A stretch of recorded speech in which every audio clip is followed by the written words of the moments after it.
اللہ اکبر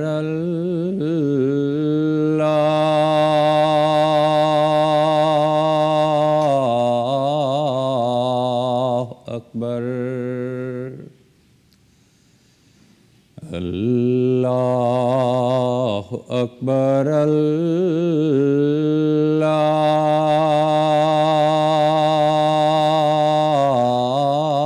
اللہ اکبر اشہد ان لا الہ الا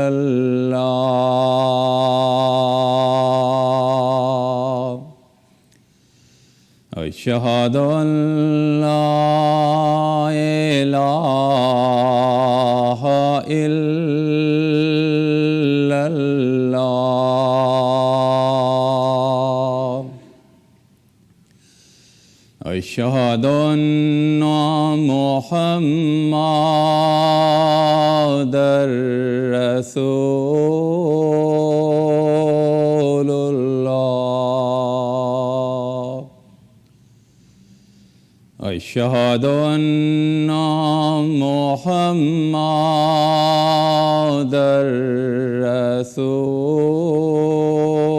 رسول اللہ حی علی الصلاۃ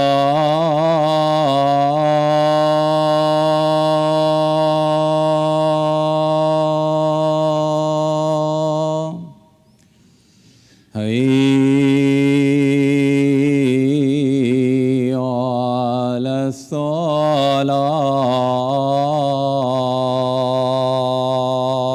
الصلاۃ حی علی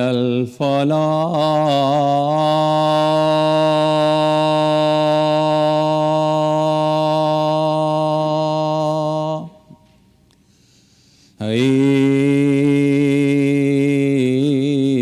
علی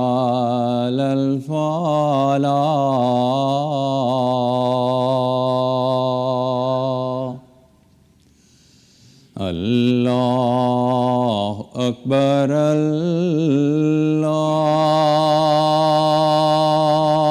اللہ اکبر لا الہ الا اللہ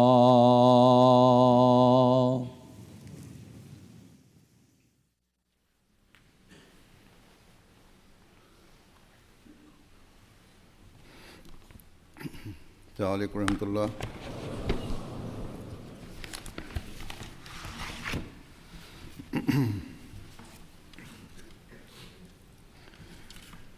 اشہد ان لا الہ الا اللہ وحدہ لا شریک لہ واشہد ان محمدا عبدہ ورسولہ اما بعد فاعوذ باللہ من الشیطان الرجیم بسم اللہ الرحمن الرحیم الحمد للہ رب العالمین الرحمن الرحیم مالک یوم الدین ایاک نعبد وإیاک نستعین اهدنا الصراط المستقیم صراط الذين أنعمت عليهم غير المغضوب عليهم ولا الضالين إنما يعمر مساجد الله من آمن بالله واليوم الآخر وأقام الصلاة وآتى الزكاة ولم يخش إلا الله فعسى أولئك أن يكونوا من المهتدين.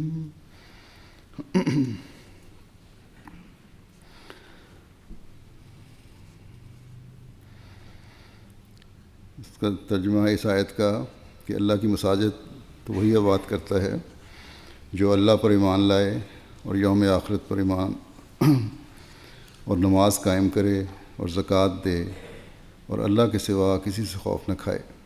بس قریب ہے کہ یہ لوگ ہدایت یافتہ لوگوں میں شمار کیے جائیں.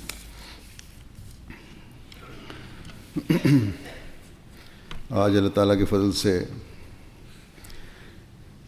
کینیڈا کے صوبے میں جو برٹش کولمبیا کہلاتا ہے جماعت احمدیہ کو اپنی مسجد بنانے کی توفیق مل رہی ہے. گو یہاں آپ میں سے بعض خاندانوں کو آئے 40 سال سے اوپر شاید 50 سال بھی ہو گئے ہوں، لیکن بہرحال 25 سال سے 30 سال کے عرصہ سے یہاں رہنے والے تو شاید کافی تعداد میں ہیں، لیکن مسجد بنانے کی توفیق آپ کو اب مل رہی ہے. گو ایک سینٹر قائم تھا، نمازیں پڑھنے کا ہال اور مشن ہاؤس تھا، اور شاید یہی وجہ ہے کہ باقاعدہ مسجد کی طرف توجہ کم رہی. گو کچھ حد تک تربیت کے لحاظ سے اور جماعت کے ایک جگہ جمع ہونے کے لحاظ سے ضرورت تو پوری ہوتی رہی، لیکن مسجد کی ایک اپنی اہمیت ہے. مسجد کے میناروں اور گنبد اور عمارت کا ایک الگ اثر افراد جماعت پر بھی ہوتا ہے اور ارد گرد کے ماحول پر بھی اور غیروں پر بھی.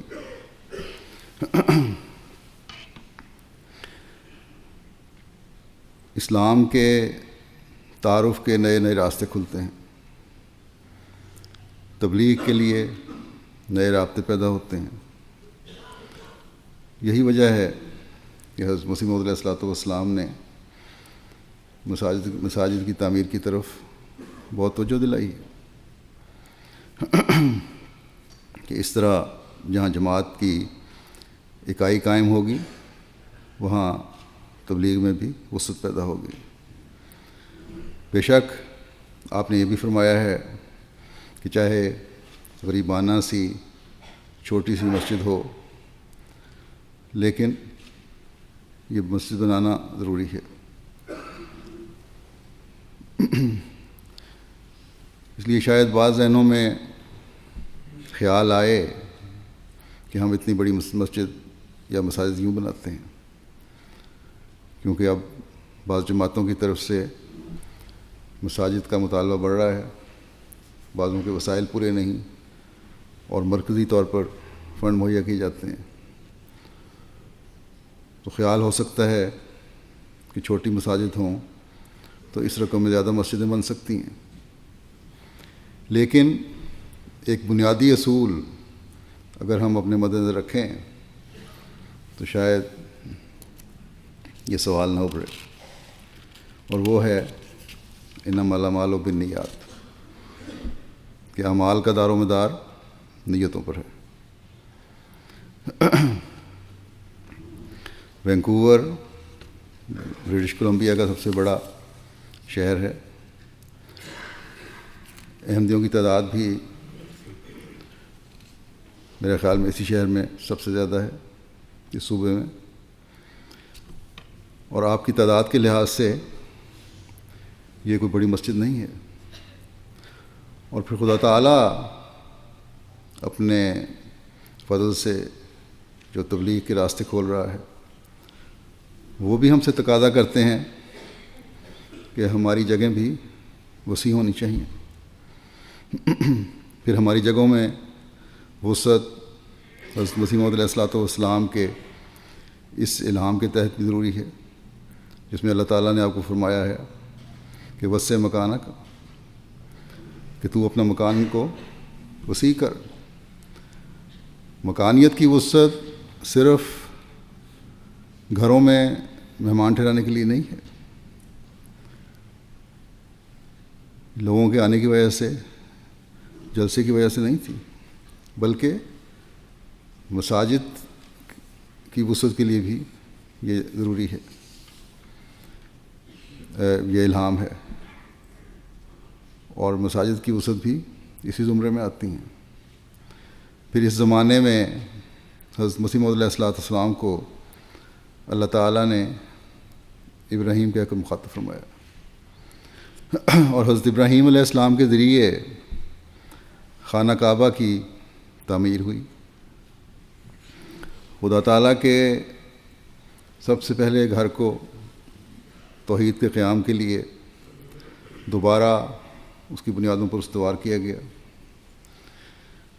اور اللہ تعالیٰ کے وعدوں کے مطابق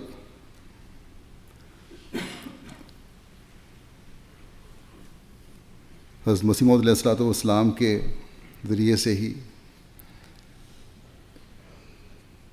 یہ دنیا جانے گی اور جان بھی رہی ہے. اور یقیناً اس میں کوئی شک کی بات نہیں کہ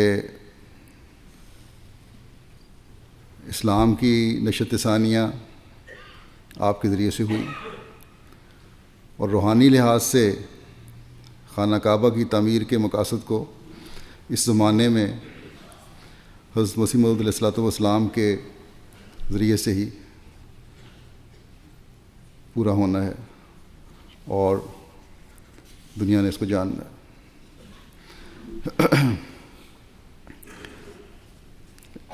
مساجد جو ان مقاصد کو پورا کرنے کے لیے تعمیر کی جاتی ہیں کہ خدائے واحد کی عبادت کے لیے جو لوگ جمع ہوں، اس لحاظ سے بھی ہمیں مساجد کی تعمیر کی طرف توجہ دینے کی ضرورت ہے. بس جیسا کہ میں نے کہا کہ اصل چیز حضرت صلی اللہ علیہ وسلم کے ارشاد کے مطابق وہ نیت ہے جس کے تحت کوئی کام کیا جاتا ہے، اور ہماری نیت اللہ تعالیٰ کی توحید کو قائم کرنا، اس کے پیغام کو پھیلانا، زیادہ سے زیادہ لوگوں کو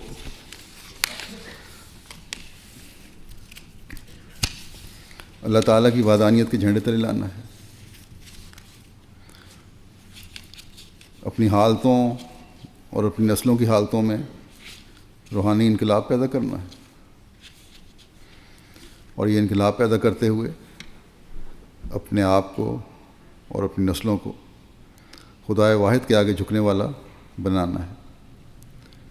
نمازوں کے قیام کے لیے اپنی تمام تر کوششوں کو بروئے کار لانا ہے. مساجد کو اس غرض کے لیے اس طرح بھر دینا ہے کہ وہ اپنی مکانیت کے لحاظ سے چھوٹی نظر آنے لگیں. بس جب یہ نیت ہو تو بظاہر بڑی مساجد جو ہیں وہ دکھاوا نہیں ہوتی، بلکہ اللہ تعالیٰ کی رضا کو حاصل کرنے والی ہوتی ہیں. اور انشاءاللہ تعالیٰ مجھے یقین ہے کہ آپ لوگ جو اس علاقے میں رہتے ہیں، جنہوں نے اس مسجد کو آباد کرنا ہے، اگر اس نیت سے مسجد کا حق ادا کرنے والے بنیں گے تو جہاں اسلام اور احمدیت کے پیغام کو پھیلانے والے ہوں گے، اپنی روحانی ترقیات میں آگے بڑھنے والے ہوں گے، اپنی نسلوں کو خدائے واحد سے جوڑ کر ان کی دنیا و عاقبت سنوارنے کا ذریعہ بنیں گے، وہاں اللہ تعالیٰ کی رضا کو حاصل کرتے ہوئے اس کے انعامات کی بارش اپنے پر برستا دیکھنے والے بھی ہوں گے انشاءاللہ۔ اور جب اللہ تعالیٰ کے فضلوں کی بارش برستی ہے، جب نیت صرف اور صرف اس کی رضا کا حصول ہوتی ہے، تو پھر ایک ایک شہر میں کئی مساجد بنانے کی بھی توفیق اللہ تعالیٰ دیتا ہے۔ بس اب آپ کی نیت یہ ہونی چاہیے کہ اگلی مسجد تعمیر کے لیے ہم نے 30-40 سال انتظار نہیں کرنا، بلکہ اس مسجد اور اس جیسی کئی مساجد کی مکانیت کو چھوٹا کرتے چلے جانا ہے۔ ہم نے مسجدیں آباد کر کے اللہ تعالیٰ کی عبادت کا حق ادا کر کے اور اس کے حکم کے مطابق اپنی زندگیوں کو ڈھال کر مساجد کی تنگی کو اپنے پر اللہ تعالیٰ کے فضلوں کی وسعت کا ذریعہ بنانا ہے، اللہ تعالیٰ کے فضلوں کو کے بڑھاتے چلے جانے کا ذریعہ بنانا ہے۔ بس اگر آج ہم اس نیت سے اپنی مسجد کا افتتاح کر رہے ہیں تو یقیناً ہم اب تک اپنی باقاعدہ مسجد نہ بنانے کی کمزوری کا مداوع کرنے کی کوشش کرنے والے ہوں گے، اور جن علاقوں میں مسجدیں نہیں ہیں اس ملک میں، وہاں بھی اس مسجد کے افتتاح کے ساتھ اس کی طرف توجہ پیدا ہوگی، تو یہی مداوع ہوگا۔ ہمیشہ یاد رکھیں، جیسا کہ میں نے کہا کہ مسجد اپنی ایک اہمیت رکھتی ہے، اور سینٹرز اور ہال وہ مقام حاصل نہیں کر سکتے جو مسجد کا ہے۔ بے شک جماعت کو ایک جگہ جمع ہو جانے کے لیے جگہ میسر آ جاتی ہے، لیکن مسجد کے نام کے ساتھ جو ایک روحانی تعلق پیدا ہوتا ہے، جو جذبات کی کیفیت ہوتی ہے، وہ بغیر باقاعدہ مسجد کے نہیں ہوتی۔ یہ انسانی نفسیات بھی ہے۔ بس جہاں اب زمینیں خریدی گئی ہیں، وہاں بجائے صرف سینٹر بنانے کے، ہال بنانے کے، باقاعدہ مسجد بنائیں۔ کینیڈا میں ایک جماعت کے بارے میں مجھے پتہ چلا کہ ان کے پاس زمین ہے، جو رقم ہے اس سے وہ چاہتے ہیں کہ ہال تعمیر کرنا چاہیے، لیکن اللہ تعالیٰ کا شکر ہے کہ جب دوبارہ ان کی رائے لی گئی تو وہ اس بات کی طرف زیادہ رجحان رکھتے ہیں ان میں سے اکثریت کہ مسجد بنائی جائے۔ اللہ تعالیٰ ان سب جماعتوں کو اپنی مساجد بنانے کی توفیق دے جہاں جہاں مسجدوں کی تعمیر کے منصوبے زیر نظر ہیں۔ یقیناً مساجد کی تعمیر کے بعد تبلیغ کے راستے بھی کھلیں گے اور کھلتے ہیں۔ گزشتہ ماہ میں نے ویلنسیا کی مسجد کا افتتاح کیا تھا، بلکہ مارچ کے آخر میں۔ تو اب جو رپورٹس آ رہی ہیں اس کے مطابق جہاں غیر مسلموں کی اس طرح توجہ پیدا ہو رہی ہے، اسلام کے بارے میں وہ لوگ جان رہے ہیں، وہاں غیر از جماعت مسلمان بھی نمازیں پڑھنے کے لیے آتے ہیں اور جماعت کا تعارف حاصل کر رہے ہیں۔ انشاءاللہ تعالیٰ انہی میں سے سعید فطرت لوگوں کو احمدیت یعنی حقیقی اسلام میں داخل ہونے کے اللہ تعالیٰ توفیق بھی عطا فرمائے گا۔ حضرت مسیح موعود علیہ الصلوۃ والسلام کے ذمے جو خدا تعالیٰ نے کام لگائے ہوئے ہیں، ان میں سے ایک یہ بھی ہے کہ مسلمانوں کو حقیقی اسلام کی تعلیم دی جائے، اس اسلام پر جمع کیا جائے جو حضرت محمد مصطفیٰ صلی اللہ علیہ وسلم لائے تھے، اس شریعت کو لاگو کیا جائے جو آپ پر اتری تھی۔ اللہ تعالیٰ نے حضرت مسیح موعود علیہ السلام کو الہاماً فرمایا کہ سب مسلمانوں کو جو روئے زمین پر ہیں جمع کرو علی دین واحد۔ حضرت مسیح موعود علیہ السلام اس کی وضاحت میں فرماتے ہیں کہ یہ امر جو ہے کہ سب مسلمانوں کو جو روئے زمین پر ہیں جمع کرو علی دین واحد، یہ ایک خاص قسم کا امر ہے۔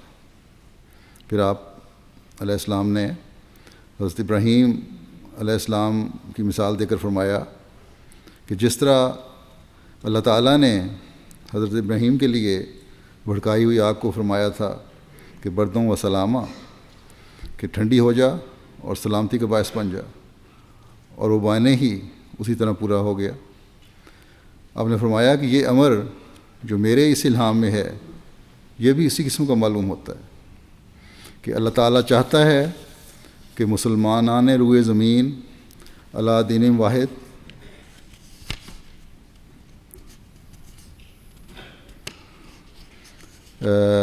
جمع ہوں اور وہ ہو کر رہیں گے۔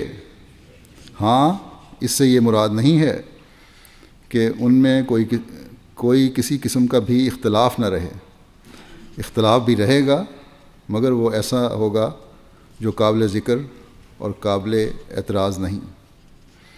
بس مسلمانوں اور غیر مسلموں سب کے لیے راہ ہدایت اب حضرت مسیح موعود علیہ السلام کے ذریعہ سے ہی ہے، اس ملک میں بھی اور اس شہر میں بھی لاکھوں ہزاروں مسلمان رہتے ہیں۔ یقیناً یہ مسجد ان کی توجہ کھینچنے والی بھی ہوگی۔ اس مسجد کی تعمیر سے منفی اور مثبت دونوں رنگ میں غیر جماعت اور غیر مسلموں میں ذکر ہوگا، اور اس ذکر کی وجہ سے آپ کی تبلیغ کے راستے بھی مزید کھلیں گے۔ اس کے لیے بھی آپ کو اپنے آپ کو تیار کرنا ہوگا۔ بس مسجد کے بننے سے ایک کے بعد دوسری ذمہ داری آپ پر پڑتی چلی جائے گی۔ تبلیغ کے لیے ظاہر ہے کہ جب آپ اپنے آپ کو تیار کریں گے تو جہاں علمی لحاظ سے تیار کریں گے وہاں اپنے اخلاق کو بھی اعلیٰ معیاروں تک پہنچانے کی کوشش کریں گے، اور کرنی چاہیے، ورنہ تو قول و فعل میں تضاد کی وجہ سے آپ کے قریب بھی کوئی نہیں آئے گا۔ بس مساجد کی تعمیر سے ذاتی طور پر برکات کے دروازے بھی کھلتے ہیں جو ایک مومن کو اس کے ایمان میں بڑھاتے چلے جاتے ہیں، اور جماعتی برکات تو اللہ تعالیٰ کے فضل سے اس طرح نازل ہوتی ہیں کہ انسان دنگ رہ جاتا ہے۔ اللہ تعالیٰ نے قرآن کریم میں مسجد کے حوالے سے قرآن کریم میں مختلف جگہ پر ذکر فرمایا ہے۔ مسجد کے احترام کے معیار قائم کرنے کے لیے بھی ذکر ہے، مسجد کے مقاصد کے بارے میں بھی بتایا ہے، مسجدیں آباد کرنے والوں کی خصوصیات کے بارے میں بھی بتایا ہے۔ اس وقت جو آیت میں نے آپ کے سامنے تلاوت کی ہے اس میں مسجد آباد کرنے والوں کا ذکر ہے۔ پہلی بات یہ بیان کی کہ مسجدوں کو آباد کرنے والے اللہ تعالیٰ پر ایمان لانے والے۔ یہ کہہ دینا کہ ہم اللہ تعالیٰ پر ایمان لاتے ہیں کافی نہیں، اس ایمان کے بھی کچھ معیار خدا تعالیٰ نے مقرر فرمائے ہیں۔ اللہ تعالیٰ فرماتا ہے کہ اگر ایمان کے یہ معیار قائم کرو گے تو پھر ہی کامل مومن ہو، ورنہ ایمان کامل نہیں ہے۔ اللہ تعالیٰ مثلا قرآن کریم میں فرماتا ہے قالت الاعراب آمنا، کہ عربی کہتے ہیں کہ ہم ایمان لے آئے، یعنی وہ لوگ جو بظاہر تعلیم و تمدن سے محروم ہیں یا کم درجے کے ہیں، اور اس وجہ سے اسلام کی حقیقی تعلیم اور اللہ تعالیٰ سے تعلق میں ان کی ترقی نہیں ہوئی۔ اللہ تعالیٰ جواب میں فرماتا ہے کہ یہ نہ کہو کہ ہم ایمان لے آئے، فرمایا قل لم تؤمنوا ولکن قولوا اسلمنا، یعنی اللہ تعالیٰ نے علیہ وسلم کو فرمایا کہ ان کو بتا دے کہ تم ایمان نہیں لائے، لیکن تم یہ کہو کہ ہم نے ظاہری فرمانبرداری قبول کر لی ہے، جو کسی وجہ سے بھی ہو سکتی ہے۔ بس کلمہ پڑھنے کے بعد پھر ایمان میں ترقی، اللہ تعالیٰ سے تعلق، اس کی عبادت کی طرف توجہ، اللہ تعالیٰ کی رضا کی خاطر ہر قربانی کے لیے تیار رہنا اور دینا، اس کے احکامات پر عمل کرنا، یہ ہے اصل چیز جو اسلام قبول کرنے کے بعد ایک مومن میں ہونی چاہیے، جو اس زمانے کے امام کو ماننے کے بعد ایک احمدی میں ہونی چاہیے۔ یعنی روحانی ترقی کا ہر روز روحانی ایک نئی شان دکھانے والا ہو، انسان کو اپنے اندر محسوس ہو۔ حضرت مسیح موعود علیہ الصلوۃ والسلام اس بارے میں فرماتے ہیں کہ مومن وہ لوگ ہوتے ہیں جن کے اعمال ان کے ایمان پر گواہی دیتے ہیں، جن کے دل پر ایمان لکھا جاتا ہے، اور جو اپنے خدا اور اس کی رضا کو ہر ایک چیز پر مقدم کر لیتے ہیں، اور تقویٰ کی باریک اور تنگ راہوں کو خدا تعالیٰ کے لیے اختیار کرتے ہیں، اور اس کی محبت میں محو ہو جاتے ہیں، اور ہر ایک چیز جو بت کی طرح خدا سے روکتی ہے، خواہ وہ اخلاق کی حالت ہو یا غفلت اور کسل ہو، سب سے اپنے تئیں دور لے جاتے ہیں۔ بس یہ معیار ہیں جو ہم نے اختیار کرنے ہیں، اور جب یہ معیار ہوں گے، جب ہم اللہ تعالیٰ پر ایمان لانے والے، تبھی ہم اللہ تعالیٰ پر ایمان لانے والے کہلا سکتے ہیں۔ حضرت مسیح موعود علیہ الصلوۃ والسلام کی جو یہ تعریف فرمائی ہے کہ تقویٰ کی باریک راہوں پر خدا تعالیٰ کے لیے اختیار کرتے ہیں، تقویٰ کی باریک راہوں کی تعریف آپ نے یہ فرمائی کہ اللہ تعالیٰ کے بھی حق ادا کرنا اور اس کی مخلوق کا بھی حق ادا کرنا، اپنے جسم کے ہر حصے اور ہر عضو کو اللہ تعالیٰ کے احکامات کا تابع کرنا، جہاں اپنے اعضاء کو غلط کاموں سے بچانا، وہاں اپنی سوچ کو بھی ہر لحاظ سے پاک رکھنا، تبھی نمازوں کے وقت میں بھی خدا تعالیٰ کی طرف توجہ رہے گی، تبھی نمازوں کا قیام بھی ہوگا۔ اگر سوچوں کا محور صرف دنیا اور دنیا کے جو لذات ہیں تو نمازوں میں توجہ نہیں قائم رہ سکتی۔ بظاہر انسان نماز پڑھ رہا ہوتا ہے، لیکن خیالات کہیں اور پھر رہے ہوتے ہیں۔ پھر آپ نے فرمایا کہ اس کی یعنی خدا تعالیٰ کی محبت میں محو رہنے والے اصل مومن ہیں۔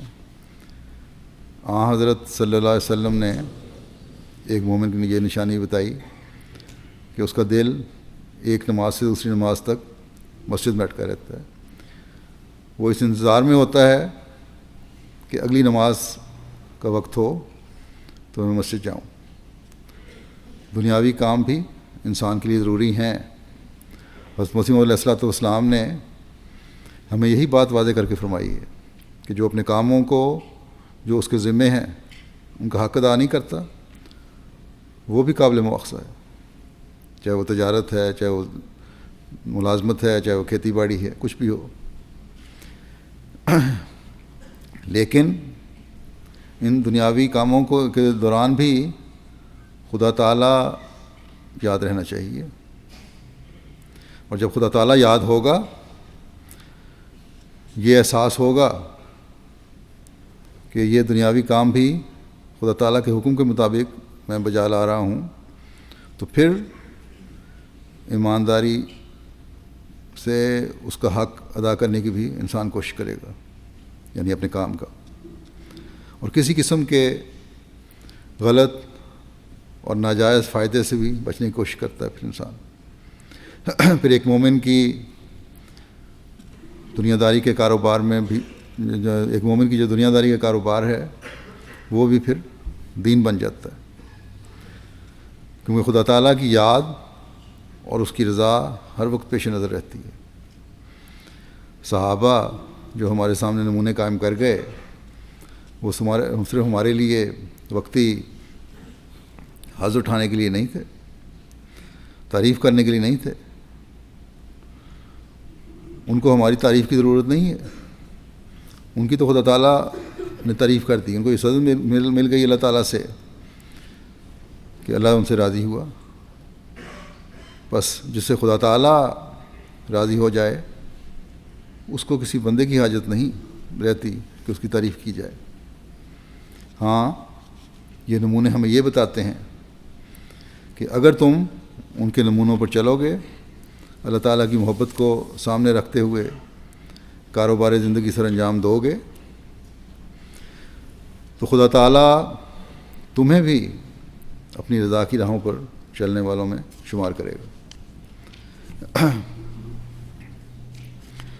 حضرت مسیح موعود علیہ السلام نے فرمایا کہ اگر ایمان کے معیار حاصل کرنے ہیں تو اپنے اخلاق بھی بلند کرو. اخلاق کی بلندی کا حقوق العباد کی ادائیگی سے صحیح پتہ چلتا ہے. گویا صرف نمازیں پڑھ لینا اور اپنے زوم میں خدا تعالیٰ کا حق ادا کر دینا ہی اللہ تعالیٰ کا قرب دلانے اور ایمان لانے والا نہیں بناتا، بلکہ اپنے معاشرے کے حقوق جو ہیں ان کی ادائیگی بھی ایک ایمان کا دعویٰ کرنے والے کے لیے انتہائی ضروری ہے. پھر آپ نے فرمایا کہ سستی اور کسل کی حالت سے بھی بچو کہ یہ بھی اللہ تعالیٰ سے دور لے جاتی ہے.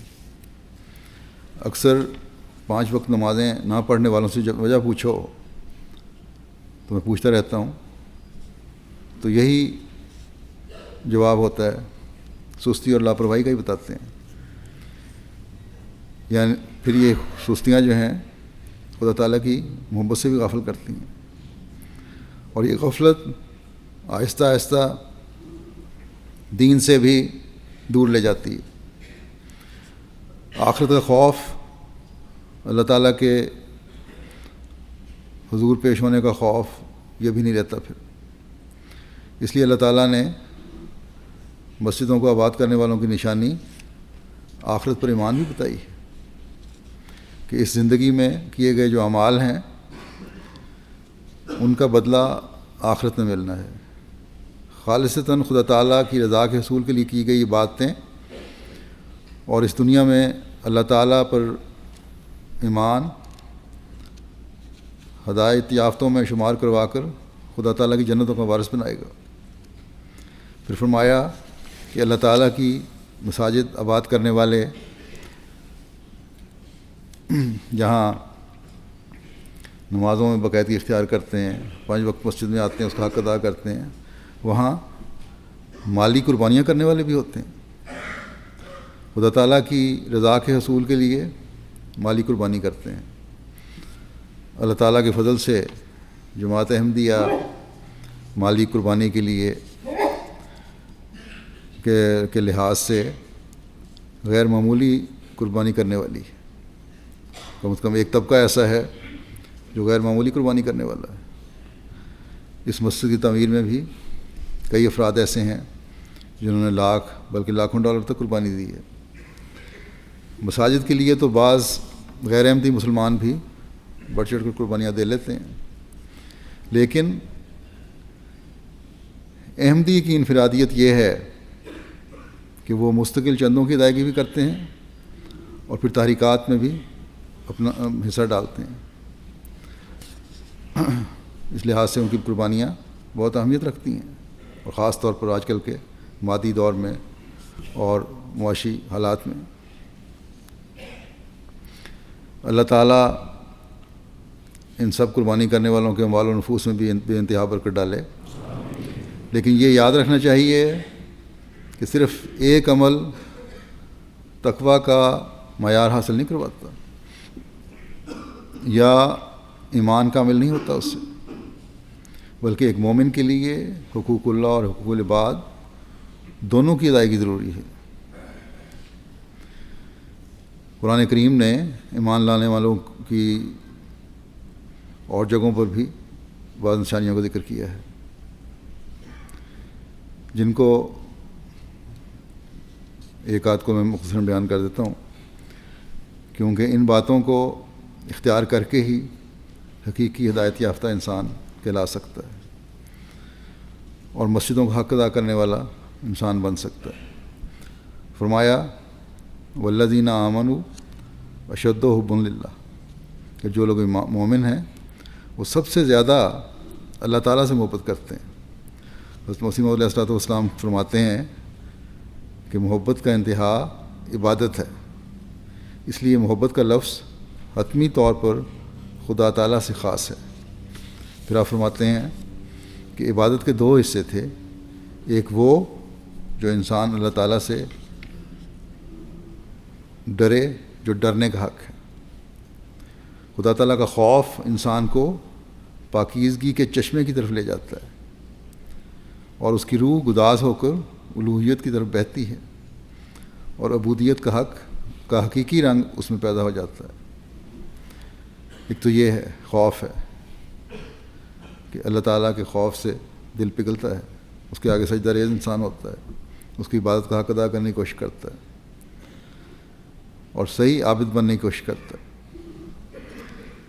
فرمایا دوسرا حصہ عبادت کا یہ ہے کہ انسان خدا سے محبت کرے، جو محبت کرنے کا حق ہے۔ اس لیے فرمایا ہے والذین آمنوا اشد حبا للہ، اور دنیا کی ساری محبتوں کو فانی اور آنی سمجھ کر حقیقی محبوب اللہ تعالیٰ کو ہی قرار دیا جائے۔ یہ دو حق ہیں جو اللہ تعالیٰ اپنی نسبت انسان سے مانگتا ہے۔ ان دونوں قسموں کے حقوق کے ادا کرنے کے لیے یوں تو ہر قسم کی عبادت اپنے اندر ایک رنگ رکھتی ہے، مگر اسلام نے دو مخصوص صورتیں عبادت کی اس کے لیے مقرر کی ہوئی ہیں۔ خوف اور محبت دو ایسی چیزیں ہیں کہ بظاہر ان کا جمع ہونا بھی محال نظر آتا ہے کہ ایک شخص جس سے خوف کرے اس سے محبت کیوں کر سکتا ہے، مگر اللہ تعالیٰ کا خوف اور محبت ایک الگ رنگ رکھتی ہے۔ جس قدر انسان خدا کے خوف میں ترقی کرے گا اسی قدر محبت زیادہ ہوتی جاوے گی، اور جس قدر محبت الہی میں وہ ترقی کرے گا اس قدر خدا تعالیٰ کا خوف غالب ہو کر بدیوں اور برائیوں سے نفرت دلا کر پاکیزگی کی طرف لے جائے گا۔ بس یہ وہ مقام ہے جو ایک مومن کے لیے حاصل کرنا ضروری ہے۔ ان محبتوں کو پھر آگے اپنے تفصیل بیان فرمائی ہے کہ خوف کے لیے نمازیں ہیں اور محبت کے اظہار کے لیے حج کی عبادت ہے، وہ ایک مضمون ہے لمبا۔ تو بہرحال یہ مقام ہے جو ایک مومن کو حاصل کرنا ضروری ہے کہ اللہ تعالیٰ کا خوف اس کی محبت کے حصول کا ذریعہ بن جائے، اور جب یہ درجہ اور مقام حاصل ہوتا ہے تو پھر انسان صحیح عابد بنتا ہے اور مسجد کا حق ادا کرنے والا بنتا ہے۔ اور یہ مقام ہے جو حضرت مسیح موعود علیہ السلام اپنے ہر ماننے والے میں پیدا کرنا چاہتے ہیں۔ بس ہمیں اس مسجد کی تعمیر کے ساتھ اپنے جائزے لینے کی ضرورت ہے کہ کس حد تک ہم اللہ تعالیٰ کی عبادت کا حق ادا کرنے والے ہیں، کس حد تک ہم خدا تعالیٰ سے محبت کے دعوے میں پورا اترنے والے ہیں، کس حد تک ہم آپس میں ایک دوسرے کے حقوق ادا کرنے والے ہیں، کیونکہ عبادت کا حق تقویٰ کے بغیر ادا نہیں ہو سکتا، اور تقویٰ اللہ تعالیٰ کے تمام حقوقوں پر عمل کیے بغیر حاصل نہیں ہو سکتا۔ اللہ تعالیٰ نے ہمیں ہماری اصلاح کے لیے قرآن کریم میں بے شمار احکامات نازل فرمائے ہیں، جن کے وجہ لانے کا ایک مومن کو حکم ہے، اور تبھی وہ ہدایت یافتہ کہلا سکتا ہے۔ بعض احکامات کا ذکر کرنے سے پہلے ایک دو میں کروں گا، لیکن اس سے پہلے یہ وضاحت کر دوں کہ اللہ تعالیٰ نے اس آیت میں جو یہ فرمایا ہے، جو میں نے پڑھی تھی پہلے تلاوت کی تھی کہ فَعَسَىٰ أُولَٰئِکَ أَن تَکُونُوا مِنَ الْمُهْتَدِینَ، یعنی بس قریب ہے کہ یہ لوگ ہدایت یافتہ لوگوں میں شمار کیے جائیں۔ اس سے یہ مراد نہیں کہ یہ عمل کریں گے تو شاید ہدایت یافتہ قرار پائیں، اگر نیک نیت سے عمل کیے جائیں تب بھی شاید والی بات ہو، بلکہ اہل لغت کے نزدیک عصا جب خدا تعالیٰ کے لیے استعمال ہوتا ہے تو اس کا مطلب یہ ہے کہ اللہ تعالیٰ ایسے لوگوں کو جو ہر لحاظ سے ایمان میں پختہ ہیں، زکوٰۃ اور مالی قربانیوں میں بھی اللہ تعالیٰ کی رضا کے حصول کے لیے شامل ہوتے ہیں، اللہ تعالیٰ کے علاوہ کسی دنیاوی چیز سے انہیں خوف نہیں ہے، تو وہ یقیناً اللہ تعالیٰ کی نظر میں ہدایت یافتہ ہیں، اور اس کا مسجد میں آنا، نمازیں پڑھنا اور اللہ تعالیٰ کے احکامات پر عمل کرنا ان کو تقوی اور ایمان میں بڑھاتا رہے گا۔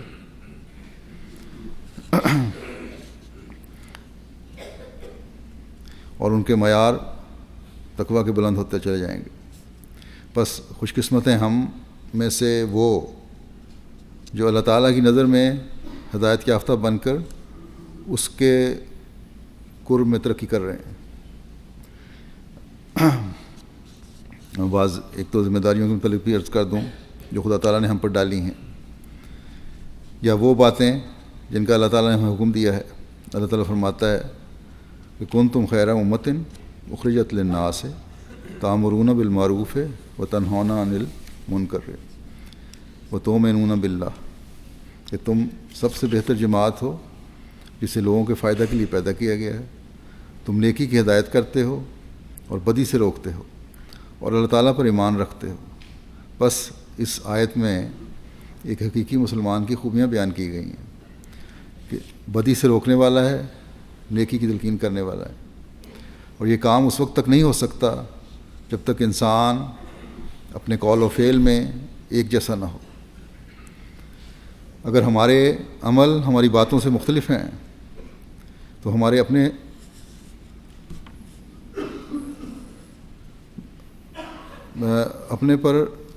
جو لوگ ہیں ان پر بھی ہماری باتوں کا اثر نہیں ہوگا، اور غیروں کی تو بات ہی الگ ہے۔ اس مسجد کے بننے سے جیسا کہ میں نے کہا تبلیغ کے راستے بھی کھلیں گے، لیکن اگر ہمارے عمل ایسے نہیں کہ جو خدا تعالیٰ نے بیان فرمائے ہیں تو نہ ہم خیر امت ہیں، نہ ہمارا ایمان اللہ تعالیٰ پر ہے، اور نہ ہی ہماری نمازیں کسی کام کی ہیں، نہ ہماری مالی قربانیاں خدا تعالیٰ کے ہاں قبول ہیں، نہ ہمارا یہ دعویٰ سچا ہے کہ ہم خدا تعالیٰ کا خوف رکھنے والے ہیں۔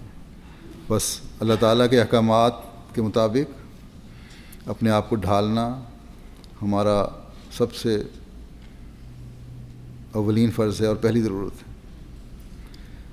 اللہ تعالیٰ کا ایک حکم ہے کہ وقولوا للناس حسنا،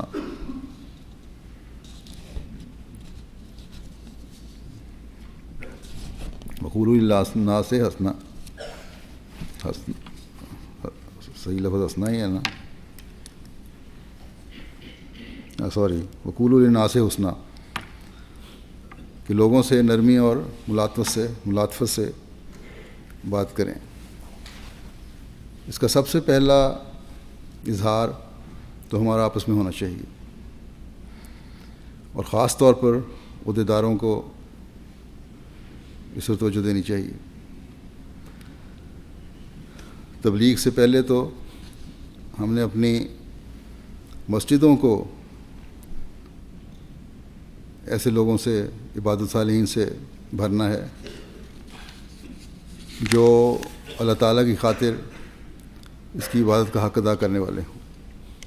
لیکن بعض دفعہ شکایات آتی ہیں کہ بعض عہدیدار اپنے رویے سے ایسے رکھتے ہیں، یا بعض لوگ جو اپنے زوم میں اپنے آپ کو نیکی کے اعلیٰ معیار پر سمجھ لیتے ہیں، اس طرح دوسروں سے باتیں کرتے ہیں جو دوسروں کو جذباتی تکلیف پہنچانے کا باعث بن جاتی ہیں، اور انہیں پھر دور لے جاتی ہیں جماعت سے، اور پھر ایسے لوگ مسجدوں کو آباد کرنے کے بجائے ان کو ویران کرنے کا باعث بن رہے ہوتے ہیں۔ بس خیر امت کے لیے سب سے پہلے تو اپنی اصلاح کی ضرورت ہے، پھر جیسا کہ ہمیشہ ہوتا آیا ہے کہ مسجدوں کے ساتھ تبلیغ کے نئے راستے بھی کھلتے ہیں۔ یہاں بھی انشاءاللہ تعالی کھلیں گے. لوگوں میں مسجد دیکھنے کے لیے آنے والوں میں، اپنے حلقہ احباب میں، اپنے ماحول میں بھی اس اثر کو قائم کریں، اور جب یہ لوگ آئیں اور اسے مضبوط تر کرتے چلے جائیں کہ احمدی کا ہر کام دوسروں کی بھلائی کے لیے ہوتا ہے. یہ اثر ہے جو دنیا میں قائم ہونا چاہیے ایک احمدی سے. یہ اسلام اور قرآن کریم کی تعلیم ہے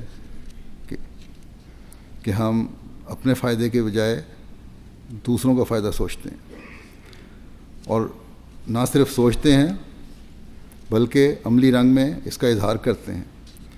اور اس مسجد کی تعمیر کے ساتھ یہ اظہار لوگ مزید دیکھیں گے. اللہ تعالیٰ اپنے فضل سے تبلیغ کے راستے کھول رہا ہے.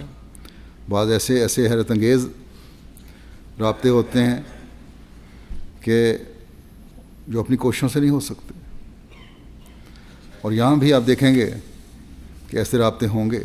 بس اپنے قول و فعل سے ان رابطوں کو اسلام کی خوبصورت تعلیم کا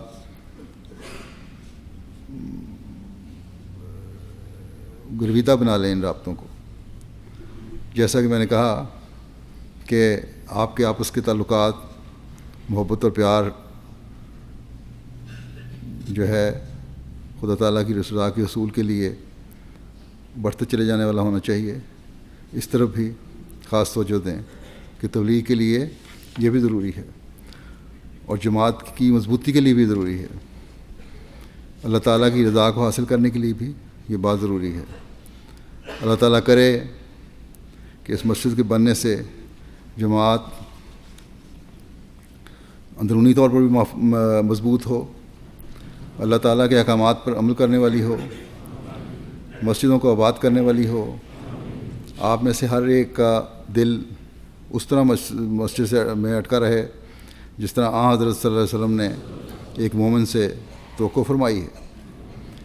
یہ مسجد اللہ تعالیٰ کی رحمانیت کو سمیٹنے والی ہو، جس کا اظہار یہاں آنے والے ہر شخص پر ہو، اور تبلیغ کے بھی نئے دروازے اس مسجد کے بننے سے کھلتے چلے جائیں. مسجد کے کچھ کوائف یہاں جاننے والوں کے لیے تو شاید اتنا دلچسپی نہیں رکھتے ہوں، لیکن باہر کی دنیا کے لیے دلچسپی رکھتے ہیں، تو پیش کر دیتا ہوں.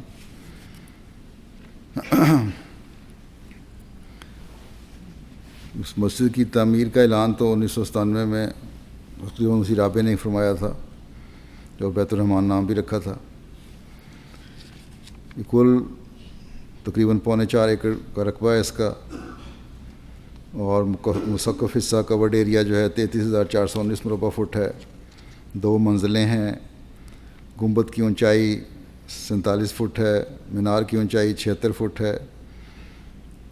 مسجدوں کے لیے اس وقت دونوں ہال جو ہیں مردوں اور عورتوں کا ملا ہوا ہے، اور دونوں ہالوں کی گنجائش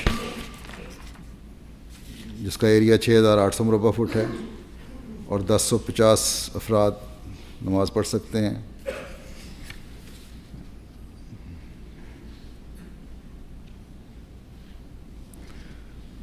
پارکنگ کے لیے بھی کافی وسیع پارکنگ ہے، 140 کاروں کی جگہ ہے. ملٹی پرپز ہال بھی ہے جس میں 1132 افراد مسجد میں اور 1050 ملٹی پرپز ہال میں نماز پڑھ سکتے ہیں، تقریباً 2000 سے زیادہ. لائبریری بھی ہے، تبلیغ کا ایک سینٹر ہے، کچن ہے، فنرل ہوم سروس کا لیے بھی انتظام ہے، 4 کلاس روم ہیں، دفاتر ہیں، بورڈ روم ہے، مشنری کی رہائش گاہ ہے، مشن ہاؤس ہے، گیسٹ ہاؤس ہے، اور بڑی خوبصورت باہر کی کیلیگرافی بھی یہاں ہوئی ہے. اور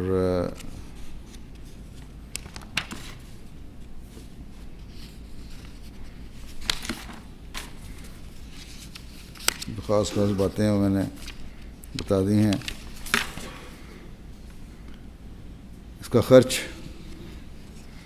تقریباً بعض زائد خرچ شامل ہونے کی وجہ سے $8.5 ملین آیا ہے. بہرحال اللہ تعالیٰ آپ کو یہ مسجد ہر لحاظ سے مبارک فرمائے۔ آخر میں ایک چھوٹا سا اقتباس حضرت مسیح علیہ السلام کو پڑھنا چاہتا ہوں۔ آپ فرماتے ہیں مسجدوں کی اصل زینت عمارتوں کے ساتھ نہیں ہے بلکہ ان نمازیوں کے ساتھ ہے جو اخلاص کے ساتھ نماز پڑھتے ہیں، ورنہ یہ مساجد ویران پڑی ہوئی ہیں۔ رسول کریم صلی اللہ علیہ وسلم کی مسجد چھوٹی سی تھی، کھجور کی چھڑیوں سے اس کی چھت بنائی گئی تھی اور بارش کے وقت چھت میں سے پانی ٹپکتا تھا۔ مسجد کی رونق نمازیوں کے ساتھ ہے۔ حضرت صلی اللہ علیہ وسلم کے وقت میں دنیا داروں نے ایک مسجد بنائی تھی، وہ خدا تعالیٰ کے حکم سے گرا دی گئی۔ اس مسجد کا نام مسجد زرار تھا، یعنی زر رساں۔ اس مسجد کی زمین خاک کے ساتھ ملا دی گئی۔ مسجدوں کے واسطے حکم ہے کہ تقویٰ کے واسطے بنائی گئی ہیں، بس یہ ہر احمدی کو سامنے رکھنا چاہیے۔ پھر فرماتے ہیں جماعت کی اپنی مسجد ہونی چاہیے جس میں اپنی جماعت کا امام ہو اور واعظ وغیرہ کرے، اور جماعت کے لوگوں کو چاہیے کہ سب مل کر اسی مسجد میں نماز با جماعت ادا کیا کریں۔ جماعت اور اتفاق میں بڑی برکت ہے، پراگندگی سے پھوٹ پیدا ہوتی ہے، اور یہ وقت ہے کہ اس وقت اتحاد اور اتفاق کو بہت ترقی دینی چاہیے اور ادنا باتوں کو نظر انداز کر دینا چاہیے جو کہ پھوٹ کا باعث ہوتی ہیں۔ اللہ تعالی ہم سب کو اس کے مطابق اپنی زندگیاں ڈھالنے کی توفیق عطا فرمائے۔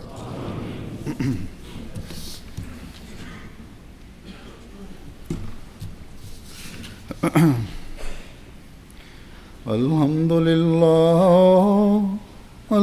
للہ نحمده ونستعینه ونستغفره ونؤمن به ونتوکل علیہ ونعوذ باللہ من شرور انفسنا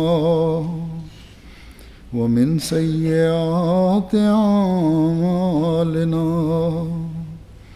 من يهده الله فلا مضل له ومن يضلله فلا هادي له ونشهد أن لا إله إلا الله ونشهد أن محمدا عبده ورسوله عباد الله رحمكم الله إن الله يأمر بالعدل والإحسان وإيتاء ذي القربى وينهى عن الفحشاء